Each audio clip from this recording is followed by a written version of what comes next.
সমাধান চাও যদি জীবনে মরণে ফিরে যাও, খুঁজে নাও চোখ রাখো কোরআনে।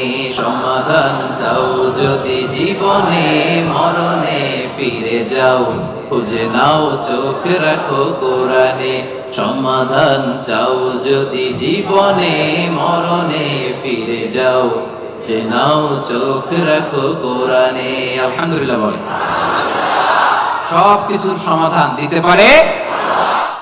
السلام عليكم ورحمة الله تعالى وبركاته. نحمده ونصلي على رسوله الكريم، أما بعد فأعوذ بالله من الشيطان الرجيم. بسم الله الرحمن الرحيم. نحن نقص عليك أحسن القصص بما أوحينا إليك هذا القرآن وإن كنت من قبله لمن الغافلين. صدق الله العظيم. رب اشرح لي صدري ويسر لي أمري ওয়াহলুল উকদাতাম মিন লিসানি ইয়াফকাহু কওলি। আল্লাহ রাব্বুল ইজ্জা ওয়াল জালালের দরবারে শুকরিয়া জ্ঞাপন করছি যে আল্লাহ তাআলা আজকে আমাদেরকে মালয়েশিয়ার রাজধানী কুয়ালালামপুরের হোটেল ইন্টারকন্টিনেন্টালের বলরুমে বাংলাদেশি ইয়াং বিজনেস কমিউনিটি মালয়েশিয়ার আয়োজনে ইফতার প্রোগ্রাম 2023-এ খুব বরকতময় একটি সময়ে একত্রিত হওয়ার সুযোগ করে দিয়েছেন। আমরা পড়ছি কালিমাতুশ শুকর, আলহামদুলিল্লাহ। আমাদের এই বসাকে শোনাকে আল্লাহ তাআলা আমাদের নাজাতের ওসিলা বানাক। মোস্ট রিসেন্টলি আমার একটা বই পাবলিশ হয়েছে, আপনারা শুনে থাকবেন। আমার প্রথম বইটা ছিল মেসেজ, দ্বিতীয় বইয়ের নাম হচ্ছে আহ্বান, আমার 3 নম্বর বই হচ্ছে রিফ্লেকশন ফ্রম সূরা ইউসুফ। সূরা ইউসুফ থেকে আমরা কি কি শিক্ষা পাই, লেসন পাই। তো আমি ভাবলাম যে ওয়াই নট এই বইটার একটা রিভিউ এখানে শেয়ার করি, যেহেতু কোরআনের একটা চ্যাপ্টার, একজন নবীর নামে একটা চ্যাপ্টার বা সূরা ডেডিকেট করা হয়েছে, 12 নম্বর সূরা, সূরাতুল ইউসুফ। তো আমি প্ল্যান করেছি যে কিছু রিফ্লেকশন বা কিছু কি লেসন শেয়ার করব। আমি আমার বইতে 35 থেকে 40টা লেসন শেয়ার করেছি। তো আজকের এই সংক্ষিপ্ত সময়ে সেটা হবে না, আমি হয়তো 7 থেকে 10টা লেসন শেয়ার করতে পারবো এখানে, যদি আপনারা আমাকে অ্যালাউ করেন আর কি, ইনশাআল্লাহ বিইذنিল্লাহ। তো 7টা আমি লেসন শেয়ার করবো ইনশাআল্লাহ বিইذنিল্লাহ। প্রথম কথা হচ্ছে যে আয়াতটা দিয়ে শুরু করেছি, আল্লাহ তাআলা বলছেন নাহনু নাকুসু আলাইকা আহসানাল কসাসি বিমা আওহাইনা ইলাইকা হাযাল কুরআন ওয়া ইন কুনতা মিন ক্বাবলিহি লামিনাল গাফিলিন। নবী হে, আমি কোরআন থেকে ওহির মাধ্যমে, ওহি হচ্ছে সিক্রেট মেসেজ, এই সিক্রেট মেসেজের মাধ্যমে আপনাকে সবচাইতে শ্রেষ্ঠতম একটা গল্প শোনাচ্ছি। সূরা ইউসুফ হচ্ছে কোরআনের সবচাইতে শ্রেষ্ঠতম গল্প। এই পৃথিবীতে যত গল্প হতে পারে, আপনারা রবীন্দ্রনাথ পড়েছেন, আপনারা বঙ্কিমচন্দ্র চট্টোপাধ্যায় পড়েছেন, আপনারা কেউ শেক্সপিয়ার পড়েছেন, আপনারা গোটা বিশ্বের বড় বড় সাহিত্যিকদের বই পড়েছেন। যত সাহিত্য হতে পারে, যত স্টোরি হতে পারে, যত গল্প হতে পারে, এমনকি কোরআনের অন্যান্য গল্পগুলোর চেয়েও এটা শ্রেষ্ঠ, অনন্য, অনবদ্য, আনপ্যারালাল। একটা গল্প যে কত নান্দনিক হতে পারে, একটা গল্প কত জীবন্ত হয়ে মানুষের চোখে ধরা পড়তে পারে, সেটা আল্লাহ তাআলা শব্দের, আরবি শব্দের বুননে, ভাষার প্রাঞ্জলতা এই সূরাতে ফুটিয়ে তুলেছেন। এত সুন্দর একটা গল্প। তো আল্লাহ তাআলা বলছেন আহসানুল কসাস, মানে সবচাইতে শ্রেষ্ঠ গল্প নবী হে আপনাকে শোনাচ্ছি।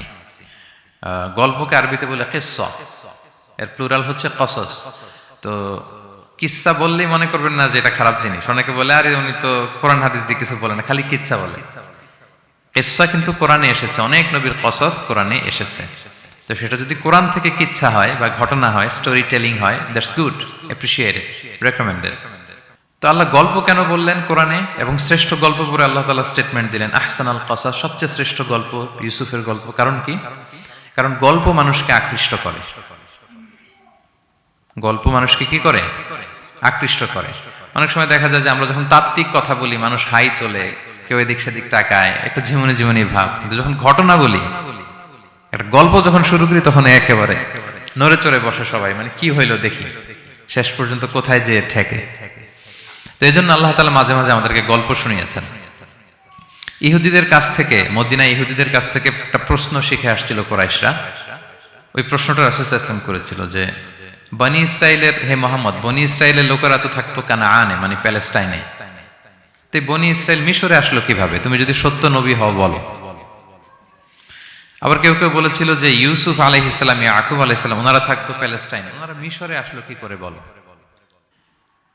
আবার সাহাবারা মাঝে মাঝে মক্কায় বলতেন, ইয়া রাসূলুল্লাহ, শুধু জান্নাত জাহান্নামের আয়াত, আখিরাতের আয়াত, তাওহীদ শিরকের আয়াত, এগুলো আমাদেরকে বলা হয়, কোনো ঘটনা কোরআনে বলা হয় না কেন? আমাদেরকে যদি একটা ঘটনা শোনাতেন আমরা ইন্সপায়ার্ড হতাম। এই চাহিদা, এই প্রশ্নগুলোর আলোকে আল্লাহ তাআলা অ্যান্সার হিসেবে সূরা ইউসুফকে নাজিল করেছেন। তাহলে শোনো, আহসানুল কসাস, একটা গল্প কত মাধুর্যময় হতে পারে শোনো।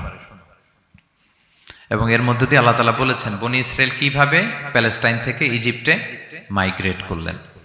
এভাবে অনেক নবীদের ঘটনা আল্লাহ তাআলা কোরআনে আমাদেরকে শুনিয়েছেন। আল্লাহ তাআলা বলছেন, রুসুলান কদ কসাসনাহুম আলাইকা মিন ক্বাবলু ওয়া রুসুলাল লাম নাকসুসহুম আলাইক। অনেক নবীর ঘটনা হে নবী আপনাকে আমি শুনিয়েছি, আবার অনেক নবীর ঘটনা আমি শোনাইনি। তো যেগুলো আমি শুনিয়েছি এগুলো আবার আপনি আপনার উম্মতদেরকে শোনান। ফাকসুসিল কসাসা লাআল্লাহুম ইয়াতাফাক্কারুন। আপনি এই কিচ্ছাগুলো, ঘটনাগুলো আপনার উম্মতকে শোনান, যাতে করে তারা চিন্তাশীল হতে পারে। তাহলে এটা হচ্ছে ইন্ট্রোডাক্টরি ডিসকাশন, প্রাথমিক কথা, যে গল্প মানুষকে আকৃষ্ট করতে পারে, এজন্য গল্প মানুষের মনে দাগ কাটে, এবং একটা গল্প কত পাওয়ারফুল হতে পারে, নান্দনিক হতে পারে, এটা এই সূরার মধ্য দিয়ে আল্লাহ তাআলা আমাদেরকে বুঝিয়েছেন। আমরা কিন্তু প্রায় মহামানবদের গল্প শোনাই, সফল মানুষদের গল্প শোনাই। মিডিয়াতে মাঝে মাঝে দেখবেন যে কিছু প্রোগ্রাম করে যে সফল মানুষদের গল্প। তো গল্পগুলো কেন বলে? তাদের সফলতার গল্প শুনলে নিজেরও সফল হতে মনে চায়, মানুষ মোটিভেটেড হয় সফল মানুষের স্টোরি শুনলে। এখানে আপনারা অনেক ব্যবসায়ী আছেন, জীবনের শুরুটা ছিল অনেক কষ্টের, তাই না? একটা সময় পাড়ি দিয়ে এখন very big business magnate in Kuala Lumpur, মাশাআল্লাহ, অনেক বড় ব্যবসায়ী। তা আপনার হিস্ট্রিটা যদি আমাদের সাথে শেয়ার করেন, গল্পটা যদি বলেন, তখন আমরা অনুপ্রাণিত হব। এজন্য আল্লাহ তাআলা কোরআনে আমাদেরকে গল্প শোনান। তো এই সূরা থেকে আমরা কি কি শিখি? প্রথম যে লেসনটা আমরা শিখি সেটা হচ্ছে, যেহেতু আমি একেবারে ক্রিম লেসনগুলো আপনাদের সামনে আনবো, পুরো সূরাটা কভার করা তো সম্ভব হবে না। প্রথম লেসন হচ্ছে সূরাত ইউসুফ থেকে, যে স্বপ্ন কারোর সাথে শেয়ার করতে নেই। স্বপ্ন যেটা মানুষ ঘুমিয়ে ঘুমিয়ে দেখে, এটাও স্বপ্ন। আবার আরেকটা আছে যেটা মানুষকে ঘুমাতে দেয় না, ওইটাও স্বপ্ন। স্বপ্ন যেটা মানুষ ঘুমায় দেখে, এটাও স্বপ্ন। আবার যেটা পাবার আকাঙ্ক্ষা মানুষকে ঘুমাতে দেয় না, ওইটাও কি? স্বপ্ন। ওটার ভিশন বলে। এই দুইটার একটাও কারোর সাথে শেয়ার করতে নেই। ঘুমের স্বপ্নও শেয়ার করবেন না, আর আপনার যে লং ভিশন ওইটাও শেয়ার করবেন না কারোর সাথে। এটা হচ্ছে প্রথম লেসন, স্বপ্ন শেয়ার করতে নেই। ছোট্ট ইউসুফ আলাইহিস সালাম স্বপ্ন দেখলেন 11টা তারা, চাঁদ, সূর্য ওনাকে সেজদা করতেছে। এই স্বপ্ন দেখি তার বাবার সাথে শেয়ার করলেন, ইয়াকুব আলাইহিস সালামের সাথে। ইয়াকুব আলাইহিস সালাম বললেন, লা তাকুসুস রুইয়াকা আলা ইখওয়াতিকা ফায়াকিদু লাকা কাইদা। ইউসুফ, তুমি আমাকে বলেছো ভালো, কিন্তু তোমার ভাইদের বলতে যেও না আবার, তাহলে তারা তোমার প্রতি কি করবে? জেলাসি করবে, ষড়যন্ত্র করবে। আর নি'মাতু মাহসুদা, এটা পৃথিবীর চিরাচরিত নিয়ম। আপনি যদি কোনো ব্লেসিংস পান আল্লাহর পক্ষ থেকে, অন্যদের চেয়ে আপনি একটু ডিফারেন্ট হন, আপনার অনেক কিছু থাকে, এটা সবার ভালো লাগবে না। আপনার ভালো জিনিস সবার ভালো লাগবে না। আপনার এই ভালো জিনিসের কারণে অনেকে আপনাকে ঘৃণা করবে। সো স্পেশালি যদি কোনো ভালো স্বপ্ন দেখেন, এট দ্য সেম টাইম খারাপ স্বপ্ন যদি দেখেন, এটা আপনি শেয়ার করবেন না কারোর সাথে। কারণ স্বপ্ন এটা কেবলমাত্র মন মস্তিষ্ক প্রসূত কোনো বিষয় না। মুমিন জীবনে এটা অনেক অর্থবহ। মাঝে মাঝে স্বপ্নের মাধ্যমে আল্লাহ মানুষকে বার্তা দেয়, ইলহাম পাঠায় স্বপ্নের মধ্য দিয়ে। এজন্য বিজ্ঞ, প্রাজ্ঞ, শুভাকাঙ্ক্ষী কাউকে শেয়ার করা যায়। যার জ্ঞান নেই বা ব্যক্তিগত জীবনে পাপী, ভালো মানুষ নয় বা হিংসুক টাইপের, এদের কাউকে আপনার কখনো স্বপ্ন শেয়ার করবেন না। ভালো স্বপ্ন দেখলে শুকরিয়া করবেন আল্লাহর, আলহামদুলিল্লাহ, আল্লাহ কবুল করো। খারাপ স্বপ্ন দেখলে পানাহা চাবেন আল্লাহর কাছে। সুনানে তিরমিজিতে একটা বাব আছে, একটা চ্যাপ্টার, বাব লা তাকুসুর রুইয়া ইল্লা আলা আলিম আও নাসিহ। ভালো আলেম অথবা শুভাকাঙ্ক্ষী ছাড়া স্বপ্ন কাউকে বলতে যেও না, এই অনুচ্ছেদের নাম। এরপর এর কারণটা কি? কারণটা হচ্ছে ফা ইন্না রুইয়া তাকাউ আলা মা তুআব্বার। স্বপ্নের ব্যাখ্যা যেমনটা করা হয় তেমনটাই হয়। আপনি একটা স্বপ্ন দেখলেন, একজনকে একটা বললেন, সে হুট করে একটা ব্যাখ্যা দিয়ে দিল, ওইটাই হয়ে যাবে। এটা আপনার জন্য ভয়ঙ্কর হয়ে যেতে পারে। লা ইউহাদ্দিসু বিহা ইল্লা লাবিবান আও হাবিবা। আপনার শুভাকাঙ্ক্ষী, আপনার বন্ধু, আপনার ভালো চায়, এদেরকে বলতে পারেন। কিন্তু যার এই ব্যাপারে জ্ঞান নেই, হুটহাট করে ব্যাখ্যা করবে, এরকম কাউকে বলা যাবে না। কারণ যেমন ব্যাখ্যা করা হবে তেমনটা হবে। ইউসুফ আলাইহিসসালাম ভালো স্বপ্নের ব্যাখ্যা জানতেন, ইয়াকুব আলাইহিসসালাম ভালো স্বপ্নের ব্যাখ্যা জানতেন, আল্লাহ রাসূল সাল্লাল্লাহু আলাইহি ওয়াসাল্লাম ভালো স্বপ্নের ব্যাখ্যা জানতেন। আবু বকর রাদিয়াল্লাহু তাআলা আনহু সাহাবীদের মধ্যে সবচেয়ে ভালো স্বপ্নের ব্যাখ্যা জানতেন। ইভেন রাসূল সাল্লাল্লাহু আলাইহি ওয়াসাল্লাম মাঝে মাঝে স্বপ্ন দেখে আবু বকরকে বলতেন, দেখি ব্যাখ্যা করো তো তুমি। তাবিঈদের মধ্যে মুহাম্মদ ইবনে সিরিন খুব ভালো স্বপ্নের ব্যাখ্যা জানতেন। এক লোক এসে মুহাম্মদ ইবনে সিরিনকে বলল যে আমি দেখলাম আমার ছেলে পানি খেতে খেতে পেটটা এত বড় হয়ে গেছে। এই একই স্বপ্ন আরেকটা লোকও দেখলো, দেখে এক মূর্খের কাছে জিজ্ঞেস করলো। সে বলল, সর্বনাশ, এত বড় পেট হয়ে গেছে, তোমার ছেলে তো মারা যাবে। ঠিকই কদিন পরে ছেলেটা মারা গেল। আর একই স্বপ্ন দেখে এই লোক মুহাম্মদ ইবনে সিরিনকে জিজ্ঞেস করেছিল, উনি বলেছেন যে তোমার ছেলে তো অনেক বড় আলেম হবে। ঠিক তাই হয়েছে, ওই ছেলে অনেক বড় আলেম হয়েছে। তো ফাইন্নার রুইয়া তাকাউ আলা মা তুআব্বার, স্বপ্নের ব্যাখ্যা তেমন হয় যেমন এটার ব্যাখ্যা করা হয়। রাসূল সাল্লাল্লাহু আলাইহি ওয়াসাল্লাম একবার স্বপ্নে দেখলেন যে তিনি, ওনাকে দুধ দেয়া হয়েছে, বাটিতে দুধ খাচ্ছেন, পরে আঙ্গুলের ফাঁক থেকে দুধ বেরোচ্ছে। এই সামান্য একটু দুধ রাসূল সাল্লাল্লাহু আলাইহি ওয়াসাল্লাম উমরে ফারুককে দিলেন। সাহাবারা বললেন, মাযা আউয়ালতা বিহি ইয়া রাসূলুল্লাহ, এটা তাওয়িল কি? তখন বললেন, আউয়ালতু বিহি আল ইলম, এটা দিয়ে আমি জ্ঞান বুঝিয়েছি, মানে উমরে ফারুকের আল্লাহ তাআলা অনেক জ্ঞান দিবে। স্বপ্নে কেউ দুধ খাচ্ছেন, এটা আপনার জ্ঞানের প্রতীক। রাসূল সাল্লাল্লাহু আলাইহি ওয়াসাল্লাম স্বপ্নে দেখলেন লোকজন দাঁড়ানো, কারো গায়ের জামা এতটুকু, কারো এতটুকু, কারো হাঁটু পর্যন্ত, আর উমরে ফারুক জামা একেবারে টেনে হিচড়ে যাচ্ছে। তো সাহাবারা বললেন, মাযা আউয়ালতু বিহি ইয়া রাসূলুল্লাহ, এই স্বপ্নের তাওয়িল কি, ব্যাখ্যা কি? রাসূল সাল্লাল্লাহু আলাইহি ওয়াসাল্লাম বললেন, আউয়ালতু বিহি আদ-দীন আত-তাকওয়া, এটা দ্বারা আমি দিনদারি বুঝিয়েছি, মানে উমরে ফারুকের দিনদারি অনেক বেশি। স্বপ্নে কেউ ছোট জামা দেখলে তার দিনদারি কমতেছে, এটার একটা আলামত। তো এই জন্য হুট করে স্বপ্নের কথা কাউকে শেয়ার করতে নেই। রাসূল সাল্লাল্লাহু আলাইহি ওয়াসাল্লাম ফজরের সালাতের পরে মসজিদে নববীতে সালাম ফিরিয়ে সাহাবাদের দিকে মুখ ফিরিয়ে বসতেন, তাসবিহ পড়তেন, এরপর জিজ্ঞেস করতেন, হাল রাআ আহাদুম মিনকুম আল বারিহাতা রুইয়া, গত রাতে কেউ কোনো স্বপ্ন টপ্ন দেখেছে নাকি? তো তখন সাহাবারা এই স্বপ্ন বলতেন, রাসূল সাল্লাল্লাহু আলাইহি ওয়াসাল্লাম ব্যাখ্যা করতেন। সুবহানাল্লাহ, কত সৌভাগ্যবান ছিলেন তারা। তাহলে স্বপ্ন বলা যাবে নাকি কাউকে? শুধু মুরাদ ভাই বলবে না, বাকিরা বলবে? স্বপ্ন বলবেন কাউকে না। খুবই শুভাকাঙ্ক্ষী, আপনার একেবারে ক্লোজ ফ্রেন্ড, তাকে বলতে পারেন। আর অনেক বড় আলেম যিনি ভালো ব্যাখ্যা করতে পারবেন, আপনাকে গাইড করতে পারবেন, তাকে বলবেন, এছাড়া বলা যাবে না। আর খারাপ স্বপ্ন তো বলাই যাবে, আল্লাহ তাআলার কাছে পানা চাইতে হবে। তাহলে ঘুমিয়ে ঘুমিয়ে যেটা দেখি এটা কারোর কাছে বলা যাবে না। আর যেটা পাওয়ার আকাঙ্ক্ষা মানুষকে ঘুমাতে দেয় না, ওইটাও একটা স্বপ্ন। বলে না যে আমার জীবনের স্বপ্ন আমি এটা করব, এটাও স্বপ্ন। এই ভিশনও শেয়ার করা যাবে না কারোর সাথে। আপনারা তো ব্যবসায়ী মানুষ, টিপস শিখাই দেয় কিছু। বিশাল বড় একটা কিছু প্রজেক্ট নিছেন, শুরু করার আগে আপনি বলে ফেলছেন, শেষ, আর এটা হবে না। দেখবেন যে এখান থেকে কনস্পিরেসি, ওইখান থেকে শত্রুতা, ওইদিকে এটা করছে ওইটা করছে, আপনি আর আগাতেই পারবেন না। দুঃখজনক হলেও সত্য, আমরা বাংলাদেশিরা তো এগুলোতে অভ্যস্ত। সবার মধ্যে কম বেশি জেলাসি কাজ করে ন্যাচারালি, আমাদের বাংলাদেশিদের এটা আরো বেশি। আমি আমার প্রায় আলোচনাতে বলি যে আমাদের জাতীয় খেলা হাডুডু হওয়ার কারণ হচ্ছে এই খেলার ধরনটাই এমন, একজন সামনে যেতে চায়, 10 জন পা ধরে পিছনে টানতে চায়। তো একটা গল্প শুনেছিলাম এরকম, যে এক লোক জাহান্নাম ভিজিট করতে গেছে। এক এক দেশের লোকদের জন্য এক এক জাহান্নাম, প্রত্যেক জাহান্নামের উপর একজন রক্ষী ফেরেশতা। তো দেখতেছে যে একটা জাহান্নামের আশেপাশে কোনো রক্ষী ফেরেশতা নেই। তো বললো যে সব জাহান্নামের উপরে রক্ষী ফেরেশতা যাতে বেরোতে না পারে কেউ, এই জাহান্নামের কোনো রক্ষী ফেরেশতা নাই কেন? এটা কোন দেশের? বলতেছে এটা বাংলাদেশের জাহান্নাম। কেউ যদি কোনো রকম বের হইতে চায়, বাকিরা টেনে আবার ঢুকায় ফেলবে, বেরোয়া যাবে না এখান থেকে। তো এটা নাকি বাংলাদেশের জাহান্নাম। এটা জাস্ট একটা মজার ছলে গল্প করলাম আর কি। তা আপনি আপনার ভিশন শেয়ার করলে বিপদে পড়ে যাবেন। আপনি প্রপার হোমওয়ার্ক করবেন, গ্রাউন্ড ওয়ার্ক করবেন, কাউন্সিলিং করবেন, প্রজেক্ট দাঁড় করাবেন, লঞ্চিং প্রোগ্রামের দিন সবাইকে জানাবেন। সব রেডি, এবার আর কেউ কিছু করতে পারবেন, এটা দাঁড়াই গেছে, সব রেডি আমার। লঞ্চিং জাস্ট একটা ফর্মালিটিস, তারপরে আমার কাজ শুরু হবে। কিন্তু আপনি আগেই যদি সবাইকে জানায় ফেলেন, হবে এটা? হবে না। এটা হচ্ছে 1 নম্বর লেসন, স্বপ্ন শেয়ার করতে নেই। এই লেসনটাকে ক্লিয়ার প্রিয় ভাই এবং বোনেরা? আচ্ছা, মুভিং অন, 2 নম্বরে চলে যাই। সূরা ইউসুফের 2 নম্বর লেসন হচ্ছে চরিত্র হচ্ছে মানব জীবনের সবচেয়ে দামি সম্পদ, আপনার ক্যারেক্টার। আমরা ছোটবেলায় পড়েছি না যে when money is lost nothing is lost, health is lost something is lost, character is lost সব শেষ। এটা অনেক দামি সম্পদ। সো এই মোরাল স্ট্যান্ডার্ড বা আপনার এথিক্স, এটাতে কোনো কম্প্রোমাইজ করা যাবে না। চরিত্র শেষ তো সব শেষ। বিশেষ করে যুবক ভাইয়েরা, আপনারা অনেক যুবক আছেন এখানে দেখতে পাচ্ছি।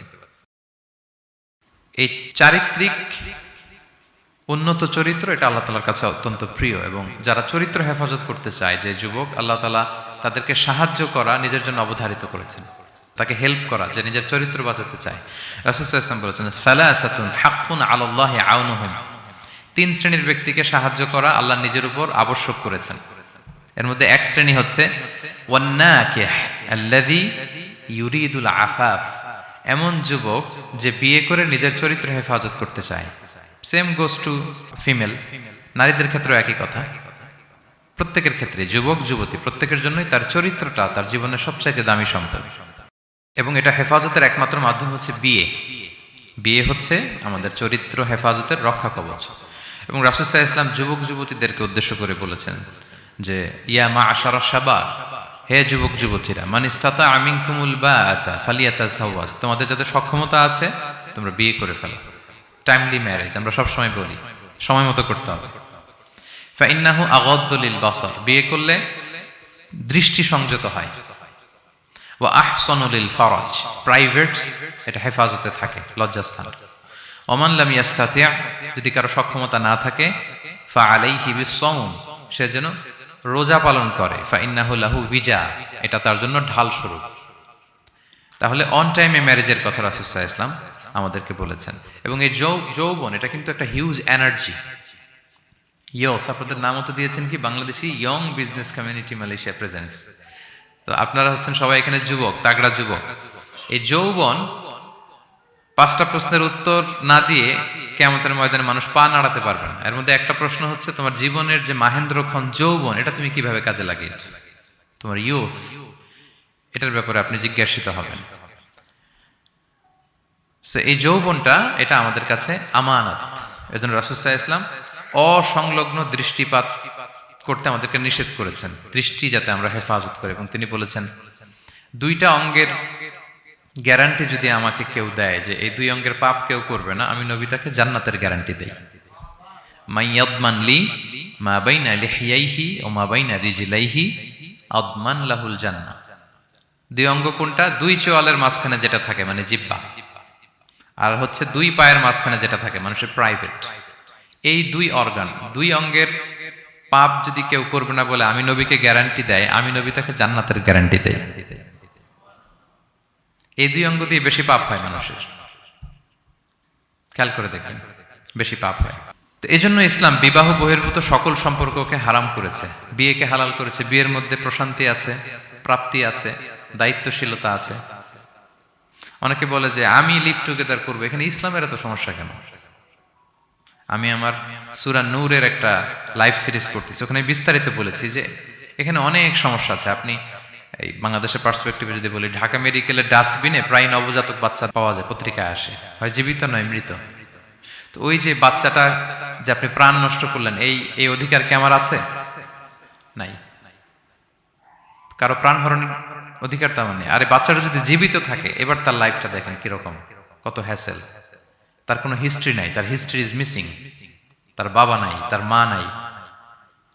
আমাদের প্রত্যেকের বাবা মা আছে, আমাদের একটা জেনেটিক্যাল ইনহেরিটেন্স আছে। আমার 14 পুরুষের জেনেটিক্যাল অ্যাট্রিবিউটস নিয়ে আমি বড় হয়েছি, আমার হিস্ট্রি আছে, তার হিস্ট্রি মিসিং। আর ইসলাম লিনিয়েজ মানে বংশকে প্রিজার্ভ করাকে খুব গুরুত্ব দেয়, এটা জরুরি। আমি একটা মেয়েকে বিয়ে করবো, ওর বাবাকে দাদাকে না জানলে আমি কিভাবে বুঝবো যে তার হিস্ট্রি কি? একটা ছেলেকে কেউ বিয়ে করবে, তার বাপ দাদা 14 পুরুষ হিস্ট্রি না জানলে, তার গ্রাম নাই, তার নাম নাই, তার পরিচয় নাই। তো এই জন্য ব্যাপারটা যত সহজে আমরা বলি যে লিভ টুগেদার করলে অন্যের সমস্যা কি? মিউচুয়াল কনসেন্ট তো আছে, পারস্পরিক সম্মতির ভিত্তিতে রিলেশন হলে সমস্যা কোথায়? এইখানে সমস্যা। লিনিয়েজ প্রিজার্ভ করা যায় না, তার রাইটস ভায়োলেট হয়। ছোট্ট ছেলে মেয়েরা তাদের মায়ের আদর পাবে, বাবার আদর পাবে, এটা তার অধিকার না? তো যে ছেলেটা ডাস্টবিনে পড়ে রইল, লেটস সে কোনো অরফ্যান হাউস তাকে নিয়ে আসলো, এতিমখানা, তো সে কি বাবা মায়ের আদরটা পায়? এই ছোট্ট ছেলে নিজের জামা নিজে ধোয়, নিজের কাপড় চোপড় নিজে গুছায়, তার বাবা নাই, মা নাই। সে বাইরে বেরোলে দেখে অন্যান্য বাচ্চাদেরকে মা বাবা কত আদর করে, তার হিস্ট্রি সে জানে না। তো কত বড় অপরাধ আপনি করছেন দেখছেন? এজন্য বিবাহ বহির্ভূত সকল সম্পর্ককে ইসলাম হারাম ঘোষণা করে। বিয়েকে ইসলাম বৈধ করেছে। প্রশান্তি আছে, দায়িত্বশীলতা আছে, সামাজিকতা আছে, সভ্যতা বিনির্মাণের একটা স্ট্রাকচার্ড সিস্টেম আছে। এজন্য বিয়ে বহির্ভূত সম্পর্ক হারাম। আপনারা জানেন যে সুন্দরী জুলাইখা ইউসুফ আলাইহিসসালামকে পাপের প্রস্তাব দিয়েছিল, নিষিদ্ধ প্রেমের প্রস্তাব দিয়েছিল। 7টা দরজা বন্ধ করে ওয়াগাল্লাকাতিল আবওয়াবা ওয়া ক্বালাত হাইতা লাক, 7 দরজা লক করে বলেছিল এসো। আর তখন ইউসুফ আলাইহিস সালাম যে শব্দটা উচ্চারণ করেছিলেন, এটা গোটা বিশ্বের যুবকদের জন্য একটা মহৌষধ। তিনি বলেছিলেন মাআযাল্লাহ, যেটা আমরা বলে অভ্যস্ত, আমরা বলি নাউযু বিল্লাহ, সেম থিং, একই জিনিস। আল্লাহ আমি তোমার কাছে পানাহ চাই। এরকম ইনবক্সে যদি প্রস্তাব আসে, এরকম মেসেজ যদি আসে, পাপের কোনো হাতছানি যদি আসে, আমরা সাথে সাথে কি বলবো? মাআযাল্লাহ। কি বলবো? মাআযাল্লাহ, আল্লাহ এই পাপ থেকে আমি বাঁচতে চাই, আল্লাহ আমি পানাহ চাই। এবং পরে ইউসুফ আলাইহিস সালামকে সে বলেছিল তুমি যদি মেনে না নাও তোমাকে জেলে বন্দী করা হবে, জেলেই পাঠানো হবে। তিনি বলেছিলেন ক্বালা রাব্বিস সিজনু আহাব্বু ইলাইয়া মিম্মা ইয়াদউনানি ইলাই, আল্লাহ যে পাপের দিকে তারা আমায় ডাকে তার চেয়ে জেলখানা আমার জন্য ভালো। তিনি কারাবরণ করেছিলেন, চরিত্র হেফাজতের জন্য কারাবরণ করেছিলেন। তো এই যে বিশুদ্ধ চিত্ত, এই যে চারিত্রিক দৃঢ়তার আর্কিটাইপ, এই ইউসুফ আলাইহিস সালামের এই গল্প গোটা বিশ্বের সকল নওজওয়ানদের জন্য এটা প্রেরণার বাতিঘর। এটা আমাদের জন্য lesson. He is our icon. তো 2 নম্বর পয়েন্টটা ছিল চরিত্র আমাদের জীবনের সবচেয়ে দামি সম্পদ। প্রিয় ভাই এবং বোনেরা, আমরা সব ছাড়লেও আমাদের চরিত্র যেন আমরা নষ্ট না করি। এই পয়েন্টটা ক্লিয়ার সবার কাছে? আচ্ছা, মুভিং অন। 3 নম্বর পয়েন্টস হচ্ছে যারা জীবনে সফল হয়, সফল লোকেরা তারা কখনো কোনো অজুহাত দেয় না বা অজুহাত খোঁজে না। সফল লোকেরা দেখবেন যে এক্সকিউজ দেয় না। এক্সকিউজ আমাদের, এইটা নাই, এটা হয় নাই, ওইটা হয় নাই, আমার ক্যাপিটাল নাই এজন্য ব্যবসা করতে পারি না, আমার মামা খালু নাই এজন্য চাকরি হয় না, দেশে এই সমস্যা এজন্য আমি দাঁড়াতে পারি না। এগুলো কাদের কথা বলেন তো? ব্যর্থদের কথা। যারা সাকসেসফুল ইন দেয়ার ক্যারিয়ার, জীবনে যারা সফল, এরা কখনো কি দেয় না? এক্সকিউজ দেয় না, অজুহাত দেয় না। They create their own path, they create their own space. তারা তাদের নিজেদের রাস্তা গড়ে নেয়। রাস্তা আপনাকে কেউ করে দিয়ে যাবে না, আপনার রাস্তাটা আপনাকে করতে হবে। তো এই যে অজুহাত দেয় না, সামনে শুধু আগায়, ইউসুফ আলাইহিস সালাম এক্ষেত্রে আমাদের জন্য আদর্শ। আপনি একটু খেয়াল করে দেখেন, এই যে আমাদের মধ্যে এত হতাশা, এটা নাই ওইটা নাই, এত হতাশা, হতাশ হওয়ার মতো কি ছিল না ইউসুফ আলাইহিস সালামের জীবনে? বলেন, হতাশাগ্রস্ত হওয়ার মতো কি ছিল না? ওনার জীবনে সব ছিল। হতাশ হওয়ার জন্য, হাল ছেড়ে দেওয়ার জন্য যা যা দরকার সব ছিল। ছোটবেলায় ভাইদের ষড়যন্ত্র, ওনাকে পিটিয়ে মেরে আহত করে কুয়ার মধ্যে ফেলে দেওয়া হয়েছে, অন্ধকার কুয়া, ছোট্ট বাচ্চা। সেখান থেকে এক ক্যারাভেন কাফেলা এসে ওনাকে নিয়ে মিশরে বিক্রি করে দিল, দাস কেনাবেচার বাজারে। কৃতদাস, উনি এখন কৃতদাস। আর আমাদের মতো স্বাধীন মুক্ত মানুষ নন, কৃতদাস হিসেবে বিক্রি করে দেয়া হলো, সার্ভেন্ট। আজিজে মেসরের ওখানে যে উনি কৃতদাস হিসেবে জীবনযাপন শুরু করলেন। নারীর ছলনায় এখানে ফিতনার সম্মুখীন হলেন, কারাবরণ করলেন। হতাশ হওয়ার মতো কি ছিল না? বলেন, সব ছিল।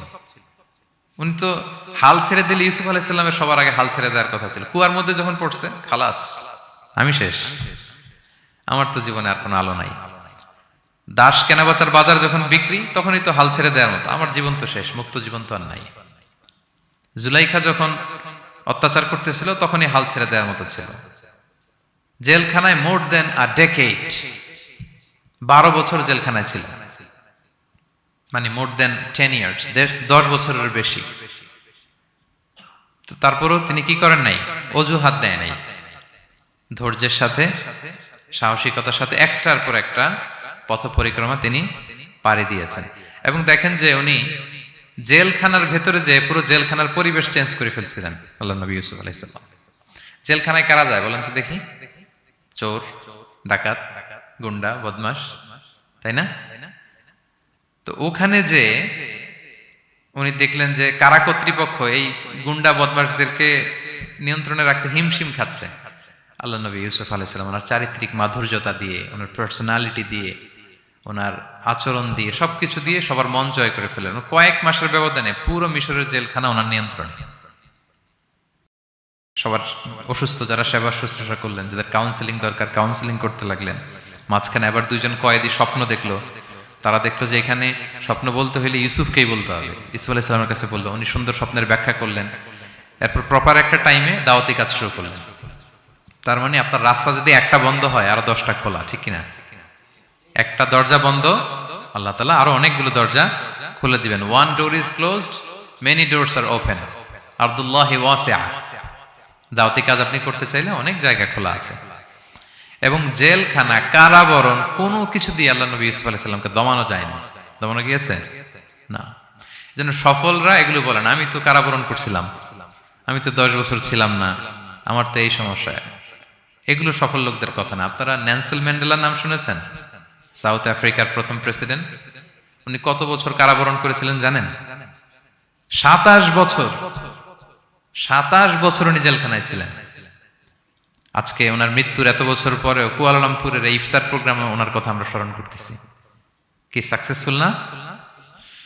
অত দূরে যাওয়ার দরকার নেই। আমি যদি এই দেশের দিকে তাকাই, what about the honourable prime minister Anwar Ibrahim? কয় বছর? প্রায় 8 বছর। পরে রয়্যাল পার্ডনে সব মিলাই টিলে 8 বছরের মতো উনি কারাজীবন কাটিয়েছেন। তো সফল হতে কোনো সমস্যা হয়েছে? Now he is the prime minister of Malaysia. সুবহানাল্লাহ। মিশরে যখন আমরা ছিলাম আমরা দেখেছি যে অনেক ইসলামিক মুভমেন্টের বড় বড় নেতৃবৃন্দ, কেউ 15 বছর, কেউ 20 বছর জেলখানায়, দমাতে পারেনি তাদেরকে। সো সফলদেরকে দমানো যায় না, এবং তারা এক্সকিউজ দেয় না, অজুহাত দেয় না, এটার কারণে পারি না, ওইটার কারণে পারি নাই। তারা নিজের রাস্তা নিজে তৈরি করে। এই লেসনটা আমরা পেলাম। 4 নাম্বার হচ্ছে বিলিভার্স আর অলওয়েজ অপটিমিস্টিক। বিশ্বাসীরা সবসময় আশাবাদী হয়, অলওয়েজ অপটিমিস্টিক, হাল ছেড়ে দেয় না। মুমিন কখনো হতাশ হয় না, মুমিন কখনো হাল ছেড়ে দেয় না। মুমিন ভরসা রাখে একজনের উপর, তিনি কে? আল্লাহ তাআলার উপর। সবসময় বিশ্বাসীরা তারা ভরসা রাখে। এবং সূরা ইউসুফে এটার শিক্ষা আমরা পাই। ইয়াকুব আলাইহিস সালাম ওনার ছেলেদেরকে বলেছিলেন যে লা তাইয়াসু মির রাউহিল্লাহ ইন্নাহু লা ইয়াইয়াসু মির রাউহিল্লাহি ইল্লাল কওমুল কাফিরুন। তোমরা আল্লাহর রহম থেকে নিরাশ হও না। আল্লাহর রহম থেকে নিরাশ হবে না। আল্লাহর রহম থেকে তারাই নিরাশ হয় যারা অবিশ্বাসী, যারা কাফির। হাল ছেড়ে দেওয়া যাবে না প্রিয় ভাইরা।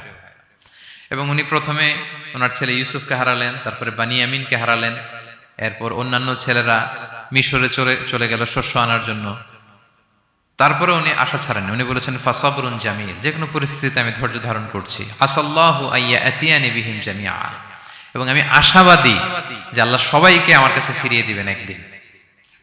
সবাই ওনারে পাগল বলতো, যে কি বলেন আপনি, বয়সের ভারে নুজ্জ হয়ে আপনি পাগলের মতো বলতেছেন ইউসুফ ইউসুফ ইউসুফ। কোথায় সেই ইউসুফ? ওকে তো নেকড়ে খেয়ে ফেলেছে। কারণ ইউসুফের ভাইয়ের একটা গল্প সাজিয়েছিল। সন্ধ্যাবেলা এসে বলেছিল, বাবা আমরা তো খুব যত্নবান ছিলাম, কিন্তু নেকড়ে বাঘ তো খেয়ে ফেলেছে ইউসুফকে। তো উনি ইউসুফ আলাইহিস সালামের জামাটা হাতে নিলেন, হাতে নিয়ে দেখে ওরা আবার একটা বকরি জবাই করে এটা রক্ত মাখায় নিয়ে আসছিল জামাতে। তো উনি বললেন যে ইউসুফকে কোন নেকড়ে খেলো যে ইউসুফকে খেয়ে ছিন্ন বিচ্ছিন্ন করে ফেললো, আমার ইউসুফের জামার মধ্যে তো কোনো আঁচল লাগলো না, জামার তো ডানে বায়ে কোথাও ছিঁড়া দেখতে পাচ্ছি না, শুধু রক্ত। এ কেমন নেকড়ে বাঘ, ইউসুফকে খেয়ে ফেললো কিন্তু ইউসুফের জামা ছিঁড়ল না। আপনারা জানেন যে জুলাইখা যখন ইউসুফ আলাইহিস সালামকে জোর করে পেতে যাচ্ছিল, আল্লাহ নবী ইউসুফ আলাইহিস সালাম চরিত্র বাঁচানোর জন্য দৌড় দিলেন ইলা নাহিয়াতিল বাব, দরজার দিকে। আর আল্লাহ তাআলা দরজা খুলে দিতে লাগলেন। 7ম দরজার সামনে এসে জুলাইখা ইউসুফ আলাইহিস সালামকে পেছন থেকে ধরে ফেললেন। ধরে যখন টান দিলেন পিছনে জামা ছিঁড়ে গেল। তো সামান্যই জোরাজোরিতে জামা ছিঁড়ে যায়, আর একটা নেকড়ে একটা মানুষকে চিড়ে কুটে খাবে, তার জামা ছিঁড়বে না?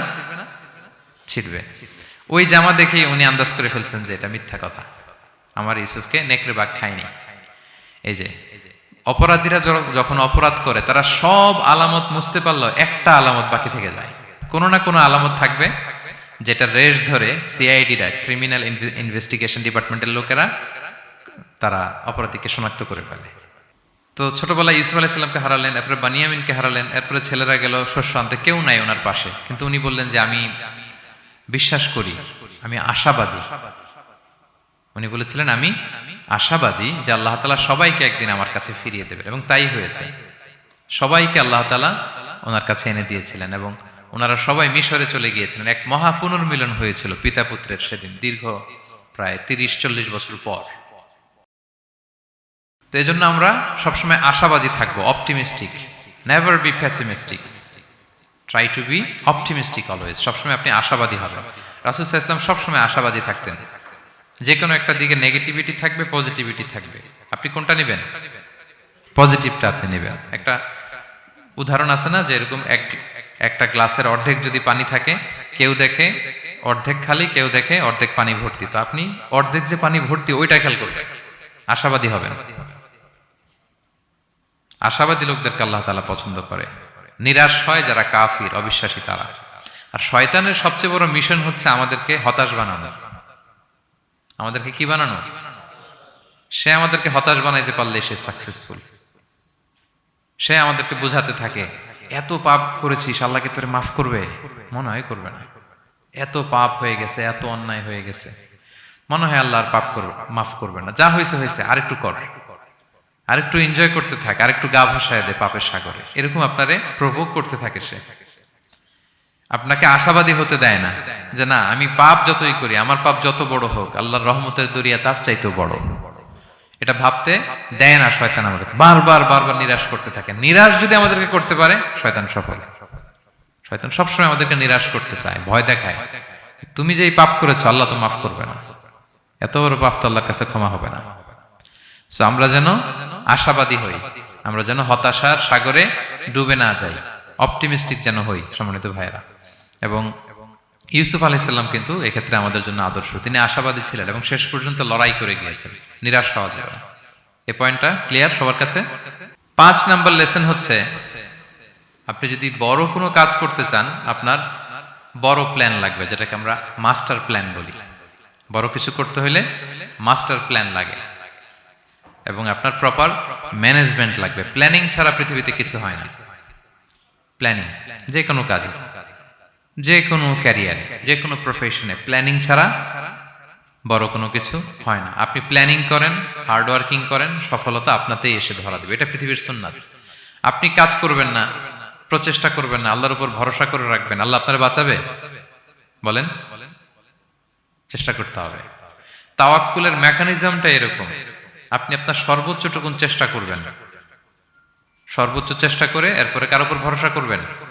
আল্লাহ তাআলার উপর। আপনারা কি জানেন, বিষ্ণু সাল্লাল্লাহু আলাইহি ওয়াসাল্লাম যেদিন হিজরত করেছিলেন, ওই দিন বিশ্বনবী মানে কত ভাবে নিজেকে আড়াল রাখার চেষ্টা করেছিলেন। বিষ্ণু সাল্লাল্লাহু আলাইহি ওয়াসাল্লাম মাস্ক পরতেন না, কখনো মুখ খোলা থাকতো। ওই দিন মাস্ক করেছিলেন, মানে কাপড় দিয়ে মুখটা ঢেকে। আল্লাহ যখন বললেন আজ রাতে হিজরত হবে, রাসূল সাল্লাল্লাহু আলাইহি ওয়াসাল্লাম দুপুরবেলা বেরোলেন আবু বকরকে জানানোর জন্য। তিনি দুপুরবেলাও কখনো বেরোতেন না। ওয়াক্তাল কাইলুলা, এটা রাসূল সাল্লাল্লাহু আলাইহি ওয়াসাল্লামের বিশ্রামের সময় ছিল।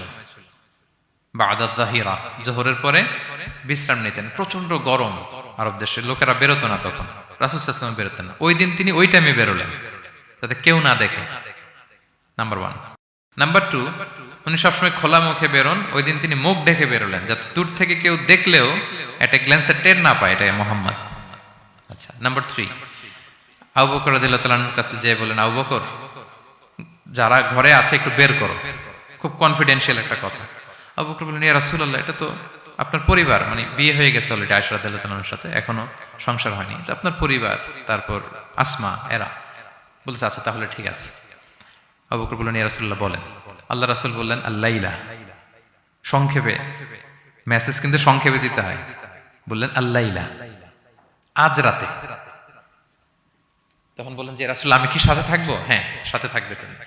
তো আগে ইঙ্গিত পেয়ে অনেক আগেই একটা উটকে আবু বকর রাদিয়াল্লাহু তাআলা আনহু ঘাস খাওয়াচ্ছিলেন, পানি খাওয়াচ্ছিলেন, নাদুস নুদুস করছিলেন। তো ওই রাতেই বের হয়ে গেলেন। এবার আবু বকর রাদিয়াল্লাহু তাআলা আনহু কতটুকু প্ল্যান করলেন দেখেন। উনি ওনার ছেলে আব্দুল্লাহকে বললেন, তুমি মক্কার বাজারে, আমরা যে মিসিং, আমরা যে নাই, আজকে রাতে তো আমাদেরকে হত্যা করতে আসবে, কে কি বলতেছে এসে ওই গারে সাউরে তুমি এসে বলে যাবা। এটা হচ্ছে আবু বকর রাদিয়াল্লাহু আনহুর প্ল্যানিং। এই যে প্ল্যানিং যে কত দরকার, বড় কাজের জন্য যে প্ল্যানিং লাগে। রাসূল সাল্লাল্লাহু আলাইহি ওয়াসাল্লাম প্ল্যান করছে কিভাবে? দুপুরে বের হইছেন, মুখ ঢেকে পেরেছেন, সবার সামনে বলতে চাচ্ছেন না, শর্ট ওয়ার্ড দিয়ে বলে ফেলতেছেন। আবু বকর রাদিয়াল্লাহু তাআলা আনহুর প্ল্যানিং হচ্ছে 2 মাস ঘাস খাওয়ালেন উটকে, ওট প্রস্তুত, অর্থ প্রস্তুত, এবং মদিনা, মক্কা থেকে মদিনায় সাওয়াহিলি রোড দিয়ে অর্থাৎ সাগরের পাশ ঘেঁষে ক্যারাভেন যে রাস্তা ছিল ওই রাস্তায় না, লোকচক্ষুর অন্তরালে আরেক রাস্তায় আমাদেরকে পৌঁছায় দিতে পারবে এরকম একজন গাইড তিনি ভাড়া করে রাখলেন। ছোট্ট ছেলে আব্দুল্লাহকে বলেন, আব্দুল্লাহ, আমরা যখন গারে সাউরে 3 দিন থাকবো, তুমি সকালবেলা মদিনার মক্কার বাজারে ঘুরবা, কে কি বলে আমাদের ব্যাপারে, আবু বকর মুহাম্মদ নিয়ে কে কি বলে এসে আমাদেরকে শোনাবা। তো ছোট্ট ছেলে আব্দুল্লাহ যখন এই তথ্য দিয়ে যাবে, আব্দুল্লাহর ফুটপ্রিন্ট থাকবে না, বের হয়ে মরুভূমি দিয়ে হেঁটে গারে সাউর আবার হেঁটে, তো ফুটপ্রিন্ট কেউ ফলো করলে তো সোজা আল্লাহ রাসূল এবং আবু বকরের কাছে পৌঁছে যাবে। উনি প্ল্যান বিও করে রাখলেন যে আব্দুল্লাহ যখন আমাদেরকে ইনফরমেশন পৌঁছে চলে আসবে, তিনি আরেকজনকে ঠিক করে রাখলেন যে তুমি আমার ছাগলগুলো ওই রাস্তায় একটু চড়াবা, তখন ছাগলের ফুটপ্রিন্ট থাকবে, ছোট্ট আব্দুল্লাহর পায়ের যে ছাপ ফুটপ্রিন্ট ওইটা আর থাকবে না। সুবহানাল্লাহ বিহামদি, কি প্ল্যান! ঠিকই আব্দুল্লাহ যেত, ফুটপ্রিন্ট পড়তো, এরপর তার রাখাল এসে ছাগল চড়াতো ওখানে, ফলে এখন শুধু ছাগল হাঁটার দাগ, ছোট্ট বাচ্চার আর দাগ নেই। এভাবে ওনারা হিজরত করেছেন, এরপরে তাওয়াক্কুল করেছেন আল্লাহর উপর। আর আমরা বলি যা করে আল্লাহ, আল্লাহর উপর তাওয়াক্কুল করলাম, এরকম বলি না, যা হবে হবে, এটা তাওয়াক্কুল হয়েছে? আমরা টিপিক্যাল বাঙালি মুসলমানরা কি বলতাম, আমি আল্লাহর নবী, আমি কাফেরদের নাকের ডগার উপর দিয়ে যাব, দেখি কে ঠেকায়, কার শক্তি বেশি, কুরাইশদের শক্তি বেশি না আল্লাহর শক্তি বেশি, এরকম বলতাম না? যে আমি রাতের বেলায় কেন যাব, আমি দিনের বেলায় আবু জাহেলের নাকের ডগার উপর দিয়ে হেঁটে যাব, দেখি কার শক্তি বেশি, আমার আল্লাহ বড় নাকি আবু জাহেল বড়। এরকম সস্তা কিছু আবেগিক কথা আমরা বলতাম। কিন্তু বিষ্ণু ঈসা ইসলাম কিরকম প্ল্যানিং করেছেন দেখেন, ওনার রোলটা উনি প্লে করেছেন এবং সব শেষে ভরসা করেছেন কার উপর? আল্লাহ তাআলার উপর। তাহলে প্ল্যানিং, বড় কাজ করতে হলে আপনাকে প্ল্যানিং লাগবে। উনি কি প্ল্যান করলেন শোনেন। উনি যখন জেলখানায় ছিলেন, রাজা একটা স্বপ্ন দেখলেন যে 7টা গাভী হৃষ্টপুষ্ট, তাদেরকে গিলে খেয়ে ফেলতেছে 7টা জীর্ণ শীর্ণ গাভী, আর 7টা সবুজ গমের শীষ, 7টা শুকনো গমের শীষ। এই অদ্ভুত স্বপ্ন দেখে উনি হয়রান, ঘুম ভেঙে গেল, ডাকলো সবাইকে, কেউ স্বপ্নের ব্যাখ্যা বলতে পারে না, সবাই বলতেছে আদগাস আহলাম, এটা অলিক স্বপ্ন, এর ব্যাখ্যা আমরা জানি না। তখন একজন বলল, রাজার যে সাকিল মালিক, সে বলল একজন আছে জেলখানায় আমার সাথে পরিচয় হয়েছিল, তার নাম ইউসুফ, ও পারবে। ইউসুফ আলাইহিস সালামকে বলা হলো, ইউসুফ আলাইহিস সালাম ব্যাখ্যা দিলেন, 15 বছরের মাস্টার প্ল্যান জানাই দিলেন রাজাকে। কয় বছরের? উনি বললেন যে প্রথম 7 বছর কি করবা, ক্বালা তাজরাউনা সাবআ সিনিনা দাআবা, প্রথম 7 বছর উনি বললেন যে একটা দুর্ভিক্ষ আসছে, ভয়ঙ্কর দুর্ভিক্ষ, ড্রট। এই দুর্ভিক্ষের কারণে গোটা বিশ্বে খাদ্য সংকট দেখা দিবে। নেক্সট 7 ইয়ার্স মিশরের সব জায়গায় কাল্টিভেটেড ল্যান্ড যেগুলো আছে চাষ করতে হবে ইচ্ছে মতো। এই 7 বছর চাষ করতে হবে, খেতে হবে কম, জমায় রাখতে হবে বেশি। এরপরের 7 বছরে কোনো বৃষ্টি হবে না, মারাত্মক দুর্ভিক্ষ, মাটি ফেটে চৌচির, পানি নাই কোথাও। ওই জমিয়ে রাখা প্রথম 7 বছরের খাবার দিয়ে পরের 7 বছর আপনাদেরকে ট্যাকেল দিতে হবে। এরপরে 7-7-14 শেষে 15তম বছরে প্রচন্ড বৃষ্টি হবে, সুজলা সুফলা শস্য শ্যামলা হয়ে যাবে মিশরের অলি গলি সবকিছু। তাহলে প্ল্যান করলেন, মাস্টার প্ল্যান করলেন কয় বছরের? 15 বছর। রাজা শুনে তো অবাক, বলতেছে সর্বনাশ, এই লোক কোথায় ছিল? নিয়ে আসতে চাইলেন, উনি বললেন না, আমি বেরোবো না, আমাকে মিথ্যা অপবাদ দিয়ে কারাবরণ দেওয়া হয়েছিল, আগে ওটা সেটেল করেন। ওটা সেটেল করা হলো, গোটা মিশরবাসী জানলো, বিনা অপরাধে কারাবরণ। এরপর উনি বেরোয় আসলেন। সাথে সাথে রাজা বলল, আপনাকে আমি আমার একেবারে কাছের লোক, ব্যক্তিগত সহকারী বানাবো। উনি বললেন না, ইন্নী হাফিজুন আমিন, আমি হচ্ছি হাফিজ, যে কোনো জিনিস ভালো প্রিজার্ভ করতে পারি। এই যে আলনি আলা খাজাইনিল আরদ, আপনি আমাকে ফিনান্স মিনিস্টার বানান। তার মানে অনেক সময় নিজের ঢোল নিজের পেটাতে হয়। যখন দেখবেন যে না, আশেপাশে যেগুলো আছে এগুলো সব হচ্ছে বোকা শোকা, এরা দায়িত্ব নিলে শেষ করে ফেলবে, ওই ক্ষেত্রে নিজের ঢোল নিজে পেটানো জায়েজ। তো ইউসুফ আলাইহিস সালাম দেখলেন যে আমি যদি এটার রেসপন্সিবিলিটি নেই, তাহলে এই মাস্টার প্ল্যান আমি বাস্তবায়ন করতে পারবো। উনি বললেন, আমাকে ফিনান্স মিনিস্টার অফ ইজিপ্ট বানান, অর্থ মন্ত্রণালয়ের দায়িত্ব দেন। দেয়া হলো ওনাকে, এবং রাজাও দেরি করলেন না, মুহূর্তের মধ্যে ফিনান্স মিনিস্টারের দায়িত্ব দিয়ে দিলেন। এটাকে বলে ম্যারিটোক্রেসি। ইংরেজিতে কি বলে? ম্যারিটোক্রেসি, মানে পদ দেয়া হবে ম্যারিটের ভিত্তিতে। সিঙ্গাপুরের 3টা বা 4টা ন্যাশনাল পলিসির মধ্যে একটা হচ্ছে ম্যারিটোক্রেসি। তারা এত আগায় যায় কেন? ছোট্ট সিঙ্গাপুর আগায় যাচ্ছে এত। তারা ওই জহুর বারু থেকে পানি নিয়ে ওইটারে প্রসেসিং করে ড্রিঙ্কিং ওয়াটার বানায়, আবার জহুর বারুর কাছে ড্রিঙ্কিং ওয়াটারের বোতল বিক্রি করে। কিন্তু পানি নিছিল কোত্থেকে? জহুর বারু থেকে। জহুর বারু থেকে নিয়ে রিফাইন করে মিনারেল ওয়াটার এবং ড্রিঙ্কিং ওয়াটার দুই ধরনের বোতলজাত করে ওদের কাছে 3 ডবল দামে বিক্রি করে। This is called merit. আর সিঙ্গাপুরের রাষ্ট্রীয় পলিসির মধ্যে একটা হচ্ছে ম্যারিটোক্রেসি, মানে মেরিটের ভিত্তিতে পদ পাবে। এখানে চাচা মামা খালুর ফোন কলে কাজ হবে না, এখানে দলীয় কোনো কিছুর কাজ হবে না। এজন্য এরা হু হু করে আগাচ্ছে শুধু সামনের দিকে। এই ম্যারিটোক্রেসির ফর্মুলা ফলো করেছিলেন দ্য কিং অফ ইজিপ্ট। তিনি দেখলেন যে এক কারাগারে ছিল, কয়েদি ছিল, that's not a big deal. সে যে মাস্টার প্ল্যান দিছে, আমার ইজিপ্টকে বাঁচাতে হলে একে লাগবে আমার, মুহূর্তের মধ্যে ফিনান্স মিনিস্টার। অবাক করা কাহিনী। 12 বছর জেল খাটা লোক বেরোয় finance minister. This is called meritocracy. তারপর আল্লাহ নবী ইউসুফ আলাইহিস সালাম এভাবে বাস্তবায়ন করলেন। তো এই জন্য আমাদেরকে বড় প্ল্যানিং করতে হবে এবং রিসোর্স ম্যানেজমেন্ট জানতে হবে। আমার অনেক কিছু আছে কিন্তু আমি এটাকে ম্যানেজ করতে জানি না, আপনি সফল হতে পারবেন না। আপনার অ্যাসেট আছে, টাকা আছে, নলেজ আছে, কিন্তু আপনি ম্যানেজ করতে জানেন না। আপনার ম্যানেজমেন্ট না থাকলে সফলতা আসবে না। বিশেষ করে যখন এটা গভর্নমেন্ট রিসোর্সের ব্যাপার আসে, গভর্নমেন্ট রিসোর্সকে এটা চমৎকারভাবে ম্যানেজ করতে হয়। আপনারা কি জানেন পৃথিবীতে ডেইরি প্রোডাক্টের জন্য কোন দেশ সবচেয়ে বিখ্যাত? ডেইরি, হ্যাঁ হ্যাঁ, নিউজিল্যান্ড। আর এখানে অস্ট্রেলিয়া। এখানে ডাচ লেডি একটা দুধ আছে, খান আপনারা? ডাচ লেডি কোন দেশের? নেদারল্যান্ডের বা হল্যান্ডের। হল্যান্ডে যেই পরিমাণে গরু আছে, ইথিওপিয়াতে তার 5 গুণ বেশি গরু আছে। আফ্রিকান একটা কান্ট্রি আছে ইথিওপিয়া, হল্যান্ডের 5 গুণ বেশি গরু তাদের দেশে। কিন্তু পৃথিবীতে ডেইরি ফ্যাক্টরিতে হল্যান্ড আগানো ইথিওপিয়ার চেয়ে 10 গুণ বেশি আগানো। কারণ ওদের গরু বেশি কিন্তু ম্যানেজমেন্ট নাই। কিভাবে ডেইরি প্রোডাক্ট ওরা বের করবে, এই রিসোর্স ম্যানেজমেন্টটা জরুরি। আমাদের বাংলাদেশে আল্লাহ তাআলা অনেক রিসোর্স দিয়েছেন, এটার ম্যানেজমেন্ট নেই। আমাদের এই যে Cox's Bazar the longest sea beach, অনেককে বললে চিনেও না। আমি অনেক জায়গায় বলেছি যে গর্ব করে যে আমাদের তো লংগেস্ট সি বিচ, জানো কোথায় আবার এটা লংগেস্ট সি বিচ? চিনেই না কক্সবাজারকে। কিন্তু আমাদের ট্যুরিজম মিনিস্ট্রি কিন্তু এই রিসোর্সগুলোকে ম্যানেজ করে গোটা বিশ্বের ট্যুরিস্টদেরকে অ্যাট্রাক্ট করতে পারতো না। ম্যানেজমেন্টের দুর্বলতা। আমাদের সিলেটে যে হিল ট্রাক্টস এরিয়া, পাহাড়ি এরিয়া, চা বাগান, এটা অনেক বড় ট্যুরিস্ট অ্যাট্রাকশন হতে পারতো। আমাদের বান্দরবানে একবার একটা ক্যাবল কার বানাইছিল, এটা কয়েক সপ্তাহের মধ্যে ছিঁড়ে পড়ছে।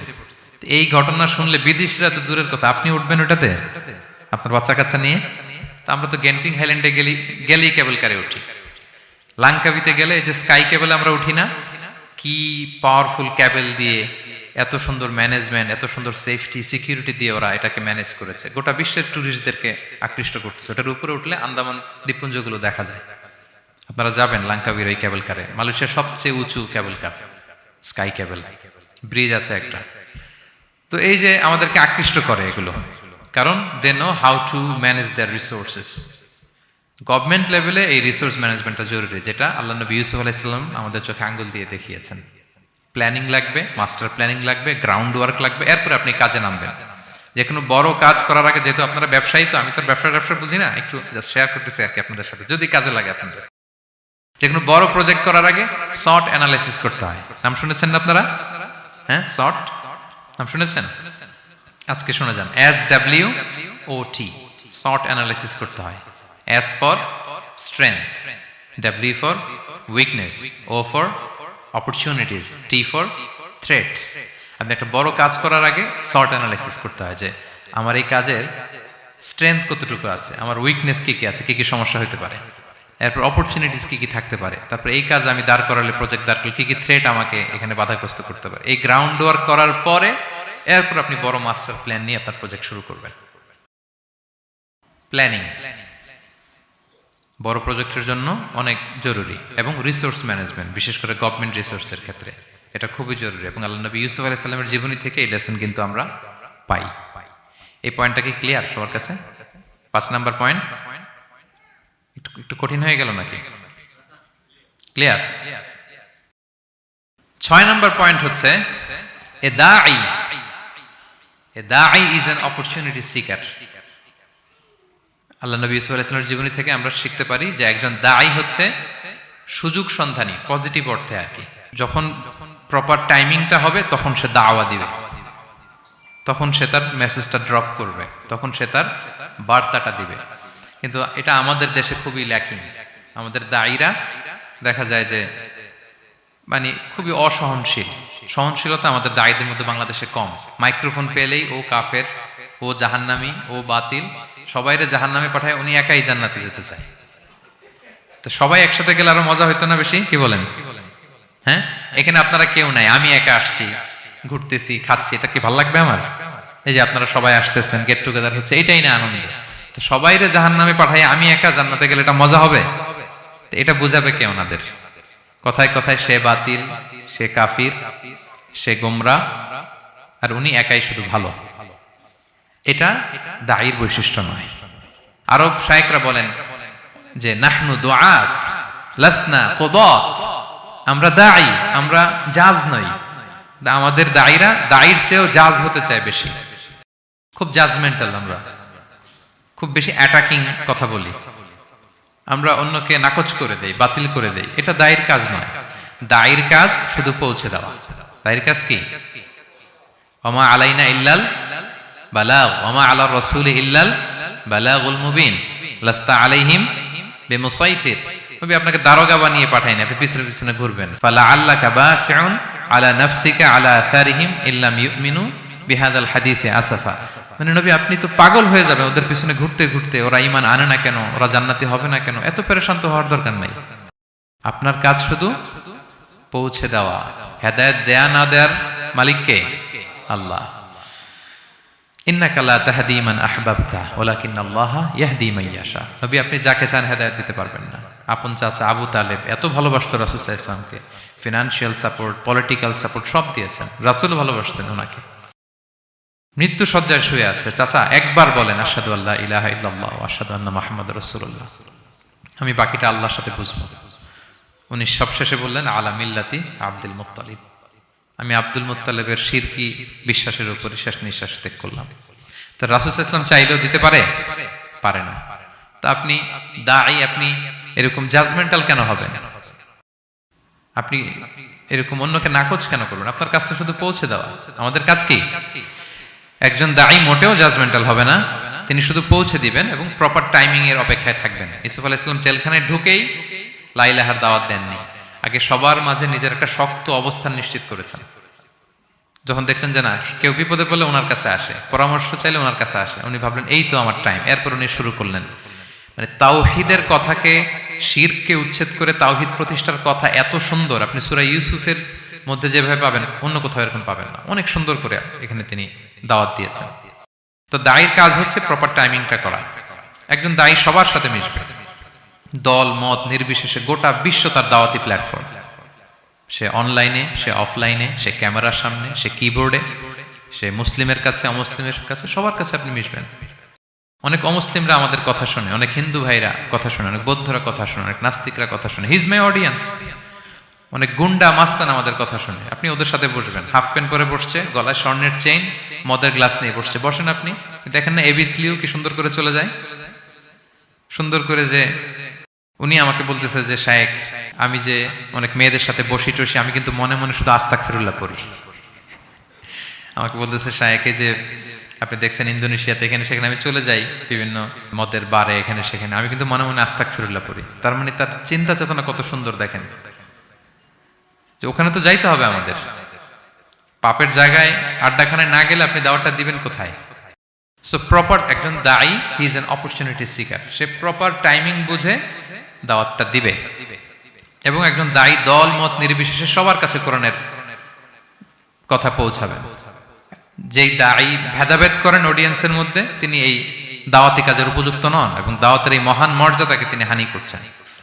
একজন পটেনশিয়াল দায়ীর এরিয়া গোটা বিশ্ব। 7 নাম্বার সর্বশেষ লেসন হচ্ছে success isn't a destination, success is a journey. আমরা সফলতাকে অনেক একটা ডেস্টিনেশন মনে করি। ওই যে আমার সফলতা, আমি ওখানে পৌঁছলেই সফল, বাস খালাস, কেদা আর কিছু লাগবে না, এই তো হয়ে গেছে, আমি সফল। না, সাকসেস ইজন্ট আ ডেস্টিনেশন। সফলতা এটা কোনো গন্তব্যের নাম নয়, এটা একটা journey, journey to journey, journey to journey. চলমান প্রক্রিয়া। সফলতার কোনো শর্টকাট হয় না, হয় অনেক কাঠখড় পুড়িয়ে জীবন যুদ্ধের প্রতিটি অধ্যায়ে নিজেকে প্রমাণ করে করে একটু একটু করে আপনি সফল হবেন, একটু একটু করে আগাবেন। ইটস এ জার্নি, এটা কোনো ডেস্টিনেশন নয়। এবং সফল হওয়ার পথ পরিক্রমায় কোনো লিফট নেই, সিঁড়ি বেয়ে উপরে উঠতে হয়। কি বেয়ে? কিন্তু আমরা সফল হতে চাই কিভাবে? ডাইরেক্ট 100 তলা, এই তো আমি সফল, উপরে, সবার উপরে আমি, এইভাবে চাই সফলতাটা। সবার উপরে উঠে যাব, গোল্ড মেডেল গলায় পরাই দিবে, আমরা সাকসেসফুল না। সফলতার রাস্তায় কোনো লিফট থাকে না। কি দিয়ে উঠতে হয়? সিঁড়ি বেয়ে ঘাম জড়িয়ে উঠতে হয়। দেখেন, শুধু আলোর মুখ দেখার জন্য মায়ের পেটে আমাদের কত সময় লাগছে বলেন তো? জাস্ট একটু লাইট, হ্যাঁ, 9 মাস 10 মাস সময় লাগছে শুধু একটু আলো দেখবো আমরা। একটু আলোর মুখ দেখার জন্য আমার লাগছে 9 মাস। আর এখানে আমরা শর্টকাট খুঁজি, খালি কি খুঁজি? সফলতার কোনো শর্টকাট নেই। অল্প এফোর্টে যারা সফল হতে চায় এরা কোনোদিন সফল হয় না। ইউসুফ আলাইহিস সালামের জীবনীটা একটু খেয়াল করেন, একটু একটু করে তিনি সামনের দিকে এগিয়েছেন এবং সবশেষে ইজিপ্টের ফিনান্স মিনিস্টার হয়েছেন। এজন্য ধৈর্য ধারণ করতে হবে, নিজের সর্বোচ্চটুকু উজাড় করে দিয়ে আপনার রোলটা আপনি প্লে করবেন, এরপর আল্লাহ তাআলার উপর ভরসা রাখবেন। কিন্তু অনেক চেষ্টার পরেও যদি কাঙ্ক্ষিত সফলতা না পান, হতাশ হওয়ার কিছু নাই। কারণ বিশ্বাসীর সফলতা শুধু দুনিয়াতে না, বিশ্বাসীদের সফলতা আখিরাত পর্যন্ত বিস্তৃত। ওইটা আসল সফলতা। ফামান যুহজিহা আনিন নারি ওয়া উদখিলাল জান্নাতা ফাকাদ ফাজ। যে জাহান্নাম থেকে মুক্তি পেল, জান্নাতের নিশ্চয়তা পেল, সেই সফল। তো আমরা যেন সেই সফলতার জন্য অপেক্ষা করি, আমরা যেন দুনিয়া আখিরাত উভয় জাহানে সফল হতে পারি। আল্লাহ তাআলা আমাদের সবাইকে কথাগুলো বোঝার ও আমল করার তৌফিক দান করুক। হাযা মা ইনদি ওয়াল ইলমু ইনদাল্লাহ আলাইহি তাওয়াক্কালতু ওয়া ইলাইহি উনীব। ওয়াসসালামু আলাইকুম ওয়া রাহমাতুল্লাহি তাআলা ওয়া বারাকাতুহু।